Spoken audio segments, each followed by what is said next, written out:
Hi అండి, welcome to make life beautiful in Telugu channel. ఇవాళ నేను మీతో సమ్మర్ స్పెషల్స్లో భాగంగా కూల్గా చేసుకుని ఒక షర్బత్ రెసిపీ షేర్ చేద్దామని అనుకుంటున్నానండి. అది చేసుకోవడం చాలా సులువు. అందుకోసం ముందుగా 1/2 లీటర్ మిల్క్ అనేది తీసుకుని బాయిల్ చేసుకుంటున్నానండి. ఇందుకోసం టోన్డ్ మిల్క్ అయినా తీసుకోవచ్చు, ఫుల్ క్రీమ్ మిల్క్ అయినా తీసుకోవచ్చు అండి. ఏ పాలైనా పర్వాలేదు. కొంచెం పాలు అనేవి బాయిల్ అవ్వాలి. బాయిల్ అయిన తర్వాత గరిటతో కొంచెం కలుపుకుంటూ ఉండండి. అది పాలు మరిగితే బాగుంటుందండి టేస్ట్. షర్బత్ యొక్క టేస్ట్ బాగుండాలంటే పాలు చక్కగా మరగాలి. కొంచెం చిక్కగా అవ్విన తర్వాత ఒక 4 స్పూన్స్ వరకు ఈ క్వాంటిటీకి ఒక 4 స్పూన్స్ వరకు షుగర్ అనేది యాడ్ చేసుకుంటున్నానండి. షుగర్ అంతా కరిగే వరకు చక్కగా పాలల్లో మిక్స్ చేసుకోవాలి.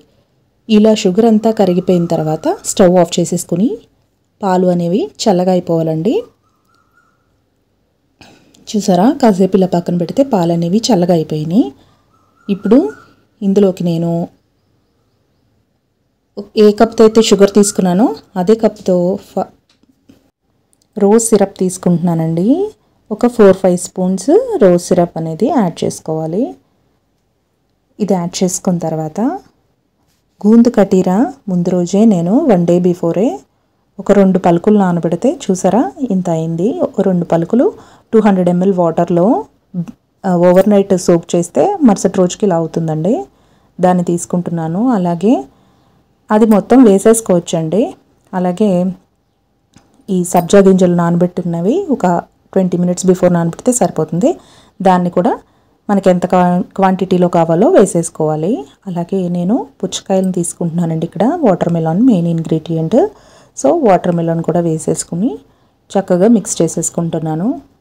మీకు కావాలంటే కాసేపు ఫ్రిడ్జ్లో పెట్టుకుని కూలింగ్ అయిన తర్వాత సర్వ్ చేసుకోండి. లేదు టైం లేదు అని అనుకుంటే కనుక చల్లగా ఐస్ క్యూబ్స్ వేసుకుని సర్వ్ చేసేసుకోవడమేనండి. అంతే, ఎంతో సింపుల్గా టేస్టీగా చేసుకుని వాటర్ మెలాన్తో షర్బత్ అండి. మీకు కనుక ఈ వీడియో నచ్చితే తప్పకుండా లైక్ చేయండి, షేర్ చేయండి, అలాగే సబ్స్క్రైబ్ కూడా చేసుకోండి.